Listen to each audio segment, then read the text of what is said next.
जय जगन्नाथ पिलाने आज देखिए +3 first year second semester political science रो कोर 3 यूनिट 1 रो सिलेक्टेड 1 मार्क एग्जाम रे आसीबार बहुत संभावना अच्छी।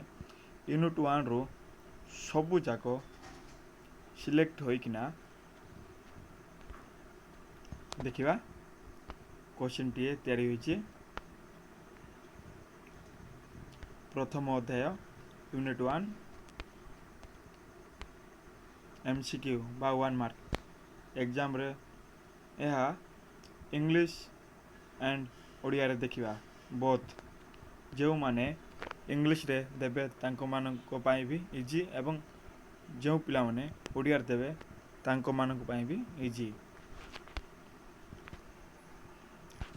Fill in the blanks and objective questions with answers. प्रथम क्वेश्चन मु आंसर लिखि देछि आपण मानको पाई पढिया पाई सहज हेबो। दार्शनिक डेन्स को राजनीतिक सिद्धांतर जनक कुआ जाए। Philosopher dash is regarded as father of political theory. उत्तर होउछि प्लाटो। डेस हेउछि राजनीतिक धारणा एवं राजनीतिक चिंताधारार ऐतिहासिक रेकर्ड।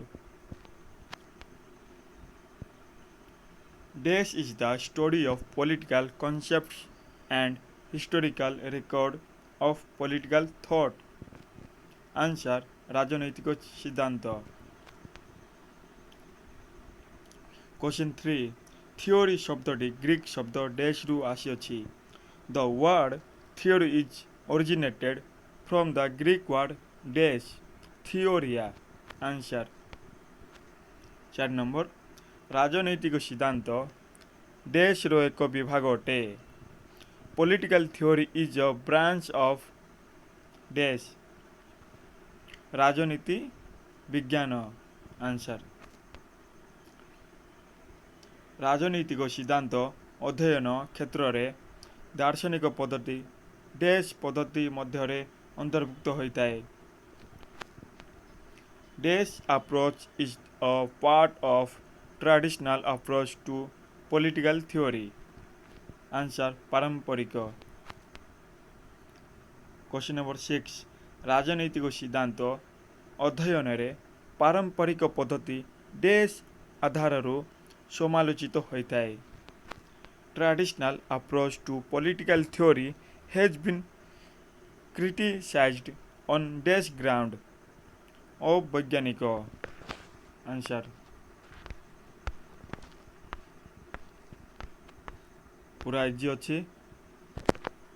राजनैतिक सिद्धांत उपरे मार्क्सवादी आभिमुख्य डैश विरोध रे जोर दिए। Marxist approaches to political theory emphasise against dash. Answer पूंजीवाद कैपिटलिज्म। डैश को मतरे राजनैतिक सिद्धांत पूर्ण अर्थ रे राजनैतिक विज्ञान थिला एवं सिद्धांत बिना विज्ञान होई पारिबो नाही। या गोटे माने ऑथर को according to dash political theory was political science in full sense and there could be no science without theory. Answer जेर्मिनो। आंसर होची जेर्मिनो। क्वेश्चन नंबर 9 डैश को आदर्श भित्तिक पद्धतिर जनक कुआ जाई थाए। Dash is regarded as the father of normative approach. Answer Plato और Aristotle. Very very important. Dash रो विश्लेषण करिबा हेउची राजनैतिक सिद्धांतर एक मौलिक परिसर। One of the basic scopes of political theory is to analyse. Answer राष्ट्र प्रकृति और उद्देश्य। 10 नंबर आंसर होचे। 11 नंबर आदर्श भित्तिक सिद्धांत डैश को द्वारा प्रचलित होइथिला। Dash introduced normative theory. Binford. Question number 12 dash को प्रमाण सिद्ध सिद्धांतर जनक कुआ जाए। Important question. Dash is the father of empirical theory. Answer Galileo.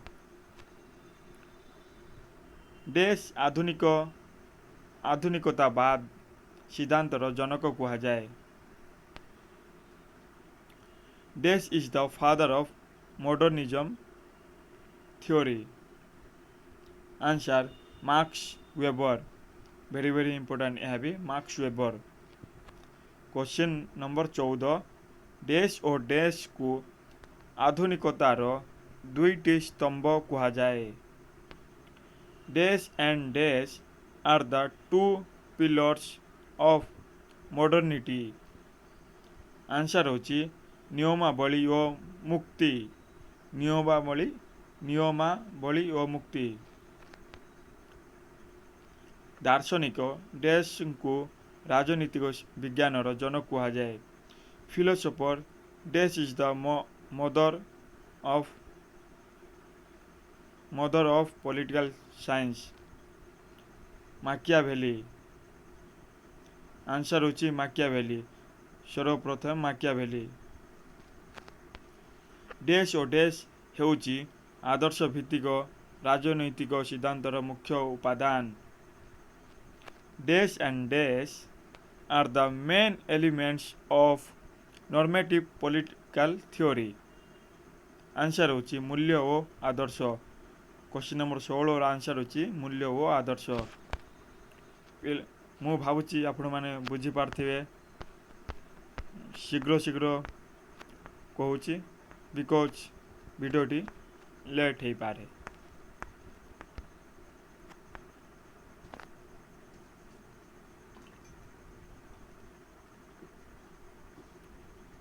Question number 17 एक राष्ट्र रे राजनैतिक घटना गुड़ी को अनुसंधान करिबा पई सांस्कृतिक तथा सामाजिक मूल्यबोधर मूल्यांकन उपरे डैश सिद्धांत आभिमुख्य केंद्रित थाए।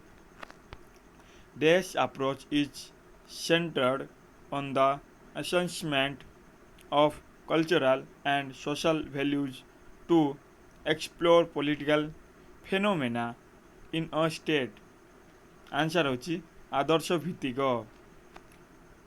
क्वेश्चन नंबर 18 वर्तमान राजनीतिक निरीक्षण उपरे डैश राजनैतिक सिद्धांत निर्मित।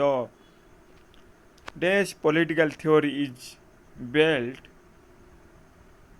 On the observation of the present form of politics. Answer होचे प्रमाण सिद्ध।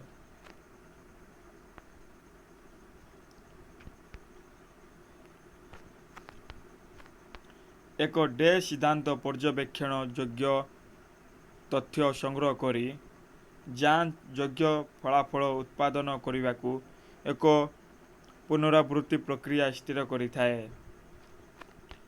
N dash approach gathers observable data and sets out repeatable process to produce verifiable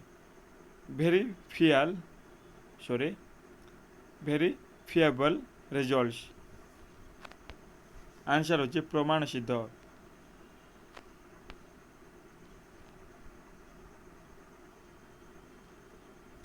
question number 20 परीक्षामूलक प्रमाण सिद्ध शब्द प्राचीन ग्रीक शब्द डैश रु आसी।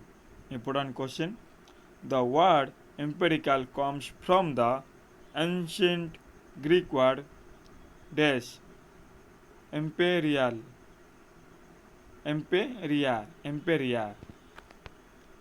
क्वेश्चन नंबर 21 विज्ञान और यांत्रिक विज्ञान द्वारा प्रभावित परिवर्तन को मध्य डैश कुआ जाए।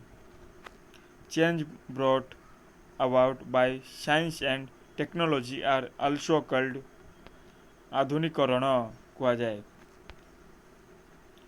डैश नामक जर्मनी दार्शनिक द्वारा ଆଧୁନିକତା ଶବ୍ଦଟି ବ୍ୟବହୃତ ହୋଇଥାଏ। Dash German philosopher coined the term modernity. Answer ହେଉଛି Eugen Wolf. Question number 23 dash ବିଶ୍ୱଯୁଦ୍ଧର ପରବର୍ତ୍ତୀ ବର୍ଷରେ ଆଧୁନିକତା ଆରମ୍ଭ ହୋଇଥିଲା। Modernism began in the years following the dash world war. ପ୍ରଥମ ଆନ୍ସର ହେଉଛି ପ୍ରଥମ। क्वेश्चन नंबर 24 ଡେସ୍ଙ୍କ ଦ୍ୱାରା ଆଧୁନିକରଣ ସିଦ୍ଧାନ୍ତ ସୃଷ୍ଟି ହୋଇଥିଲା। Important question dash created the modernisation theory. Walt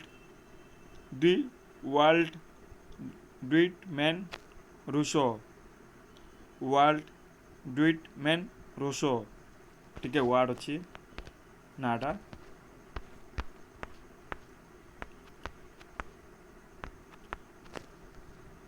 question number 25 ଐତିହାସିକ ଅବଧି ଭାବରେ ଆଧୁନିକତା ଡେସ୍ ଶତାବ୍ଦୀ ସମୟରେ ଆରମ୍ଭ ହୋଇଥିଲା। Age of historical period modernity began in the dash century. ସପ୍ତଦଶ ଡେସ୍ ପଦ୍ଧତି ରାଜନୀତି ସିଦ୍ଧାନ୍ତ ଗବେଷଣାକୁ ତଥ୍ୟ ଭିତ୍ତିକ ଓ ପ୍ରମାଣ ସିଦ୍ଧ କରିବା ପାଇଁ ଯୁକ୍ତି କରିଥାଏ। Dash approach argues for making political theory research as data based and evidence based. Answer ହେଉଛି ଅଭିଜ୍ଞତା ସିଦ୍ଧ। ଡେସ୍ ମସିହାରେ ଆମେରିକାର ଚିକାଗୋ ବିଶ୍ୱବିଦ୍ୟାଳୟରେ ପ୍ରମାଣ ସିଦ୍ଧ ପଦ୍ଧତି ଉପରେ ଉଚ୍ଚତର ଗବେଷଣା ଆରମ୍ଭ ହୋଇଥିଲା। Dash advanced research on empirical methods began at the university of Chicago in the United States. Answer ହେଉଛି 1930। ଇମ୍ପୋର୍ଟାଣ୍ଟ क्वेश्चन ବା ଆନ୍ସର ଏଇଟା ବି 1930। क्वेश्चन नंबर 28 ଡେସ୍ ଶତାବ୍ଦୀର ପ୍ରଥମାର୍ଦ୍ଧରେ ଆଧୁନିକତାବାଦର ପ୍ରସାର ଘଟିଲା। Modernism spread in the first half of dash century. Answer ହେଉଛି ବିଂଶ। Question 29 ଡେସ୍ ସିଦ୍ଧାନ୍ତ ଆନ୍ତର୍ଜାତୀୟ ଅନୁଷ୍ଠାନ ସହରୀକରଣ ସୁଇଚ୍ ଅଟ୍ଟାଳିକା ନିର୍ମାଣ ଓ କର୍ପୋରେଟ୍ ପୁଞ୍ଜିବାଦରେ ବିଶ୍ୱାସ କରିଥାଏ। Dash theory believes in international institution urbanisation skyscraper buildings corporate capitalism. Answer ହେଉଛି ଆଧୁନିକତାବାଦ। 29ର ଆନ୍ସର ହେଉଛି ଆଧୁନିକତାବାଦ। क्वेश्चन नंबर 30 ଆଧୁନିକ ୟୁରୋପ ଓ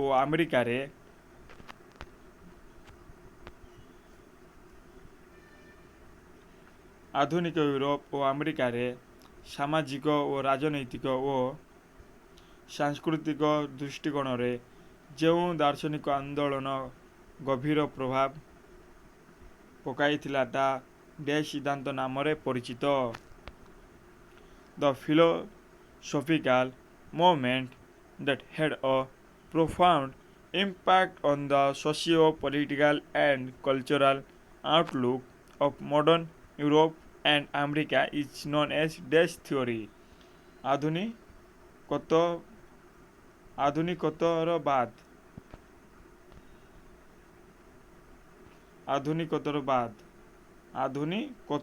ବାଦ ଆନ୍ସର ହେଉଛି ଟିକେ ହାର୍ଡ ହେଉଛି ଆନ୍ସର ବା ଉତ୍ତର ହାର୍ଡ ରହୁଛି। 2-3 ଥର ପଢ଼ିଦେଲେ ଆପଣଙ୍କୁ ସହଜ ଲାଗିବ। ଆଧୁନିକତାବାଦ ବିଂଶ ଶତାବ୍ଦୀର ଡେସ୍ ମସିହା ମଧ୍ୟରେ ବିକାଶ ଲାଭ କରିଥିଲା। ଶେଷ କ୍ୱେଶ୍ଚନ ଏବଂ ଶେଷ answer modernism developed in the 20th century from days to days? Answer ହେଉଛି 1920 ରୁ 1950। ମୁଁ ଭାବୁଛି ଆପଣମାନଙ୍କୁ ଏ ଭିଡ଼ିଓଟି ଭଲ ଲାଗିଥିବ ଏବଂ ବୁଝିପାରିଥିବ। ମୁଁ ବୋଥ୍ କହିଛି, ବୋଥ୍ ଭାଷାରେ ଓଡ଼ିଆ ଏବଂ ଇଂଲିଶ।